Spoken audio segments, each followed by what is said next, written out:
হাম উপসর্গে একদিনে প্রাণ গেল আরো 2 শিশুর। এছাড়া উপসর্গে মৃত্যু হয়েছে আরো 5 জনের। এমন পরিস্থিতিতে প্রথম ধাপে 12 লাখ শিশুকে টিকা দেবে সরকার।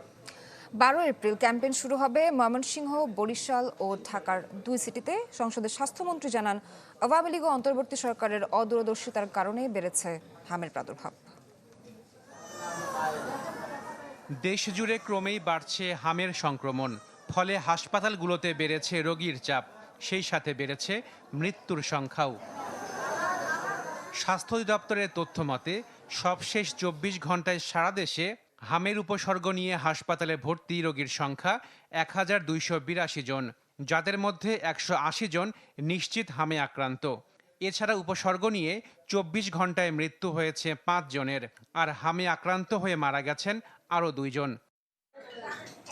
হামের সংক্রমণ বেড়ে যাওয়ায় শিশুদের নিয়ে আতঙ্কিত অভিভাবকরা। উপসর্গ নিয়ে অনেকেই ভিড় করছেন হাসপাতালে। প্রথমে জ্বরের পরে হাম বাড়াইলে, হামের পরে ঠান্ডার পরে শ্বাসকষ্ট উঠে যাচ্ছে। ডাক্তাররা প্রাইভেটভাবে যেভাবে বাচ্চাদেরকে নিজের মতো করে দেখে, কিন্তু মেডিকেলে বাচ্চাদেরকে ওইভাবে তদারকি করে না। এই অ্যান্টিবায়োটিক ইনজেকশনটা দিচ্ছে, আর মেয়ের ফুলে মেয়ের শ্বাসকষ্ট হচ্ছে। এই হাম যে বলে এটি কোনো চিকিৎসাই হয়নি কোনো। ভুল ব্যবস্থাপনা এবং ব্যর্থতার কারণে। এদিকে সংসদে হাম প্রাদুর্ভাব নিয়ে বিবৃতি দিয়েছেন স্বাস্থ্যমন্ত্রী।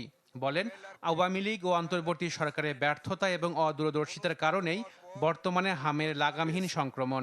দেশের সর্বশেষ হাম রুবেলার ক্যাম্পেইন 2020 সালের ডিসেম্বরে অনুষ্ঠিত হওয়ার পর দীর্ঘ 5.5 বছর যাবৎ কোনো ক্যাম্পেইন পরিচালিত হয়নি। ফলে নিউবর্ন বেবি এবং লেফট আউট বেবিজের সংখ্যা অনেক বৃদ্ধি পেয়েছে, যারা এখন হামে আক্রান্ত হচ্ছে। পূর্ববর্তী দুটো সরকারের অদূরদর্শী সিদ্ধান্ত ও দীর্ঘসূত্রিতার ফলে টিকার মজুতে মারাত্মক সংকট তৈরি হয়।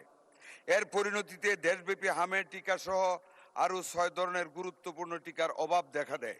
স্বাস্থ্যমন্ত্রী সংসদে আরও জানান, প্রথম দফায় 12 লাখ শিশুকে হামের টিকার আওতায় আনা হবে। আগামী 12 এপ্রিল হতে মাননীয় স্পিকার ঢাকা উত্তর ও দক্ষিণ সিটি কর্পোরেশন, ময়মনসিংহ এবং বরিশাল সিটি কর্পোরেশন এবং আগামী 3 মে হতে সারা দেশে অবশিষ্ট সিটি কর্পোরেশন ও জেলাগুলিতে আমরা এই জরুরি টিকাদান কর্মসূচি বাস্তবায়ন করব ইনশাআল্লাহ।